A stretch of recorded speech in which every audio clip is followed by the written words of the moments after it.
আজকে একটি ঝটপট রান্না দেখাবো। ওই যে আমি একটু তেল দিয়েছি, দেখতে পাচ্ছেন তেল দিয়েছি, তেল গরম হচ্ছে। এবারে একটু তেজপাতা, দারচিনি, এলাচি,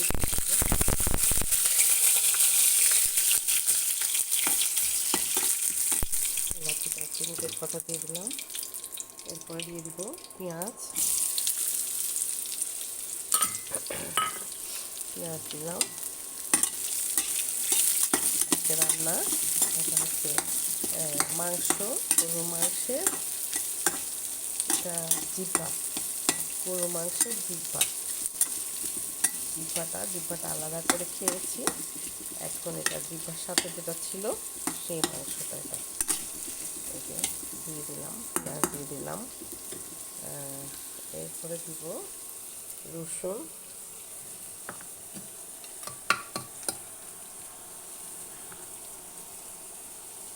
রসুন দিয়ে দিলাম।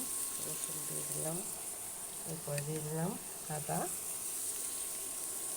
দিয়ে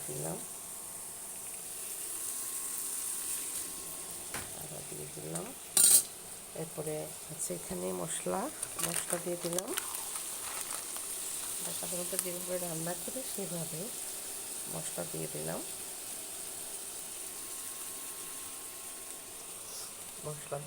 এখানে যেহেতু মশলার মধ্যে হলুদ আছে সেহেতু এখান থেকে হলুদ অল্প দিব, অল্প হলুদ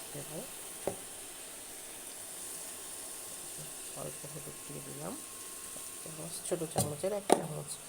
এটার মধ্যে লবণ দেওয়া আছে, তাই লবণটা দিচ্ছি না।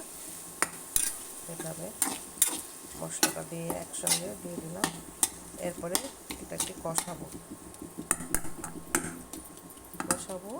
মশলাটা কষিয়ে এখানে আমার এটা প্রেশার কুকারের মধ্যে আমি মাংসটা সিদ্ধ করে নিয়েছি একটু লবণ দিয়ে। সিদ্ধ করা মাংস, এটা তাড়াতাড়ি রান্না করার জন্য। যখন তাড়াতাড়ি রান্না করতে হবে কখনো, তখন সিদ্ধ করা মাংসটা থাকলে তাড়াতাড়ি রান্না হয়ে যাবে। এবারে সিদ্ধ করা মাংস দিয়ে দিলাম কিছুটা এখানে।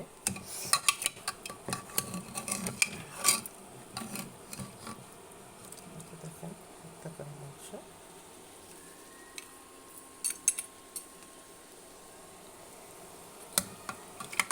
এখানে সিদ্ধ করা আর সম্পূর্ণ দেবো না, কিছু রেখে দেবো।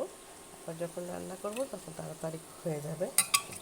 কোনো গেস্ট আসলো বা আমার খুব তাড়াতাড়ি প্রয়োজন, তখন এটা আর দেরি হবে না। ব্যাস এইটুকু রাখবো, আর এই অর্ধেকটা রেখে দেবো, এটা ফ্রিজে রেখে দেবো। আজকে দেখেন এটা সুন্দর করে কষিয়ে আপনি আপনার পছন্দ মতো যেভাবে যতটুকু খেতে চান, যদি আলু দিয়ে খেতে চান আলু দিতে পারেন, যদি আপনার শুধু ভুনা করতে ইচ্ছা করে ভুনা করতে পারেন, যেভাবে আপনার ইচ্ছা সেভাবে খেতে পারেন।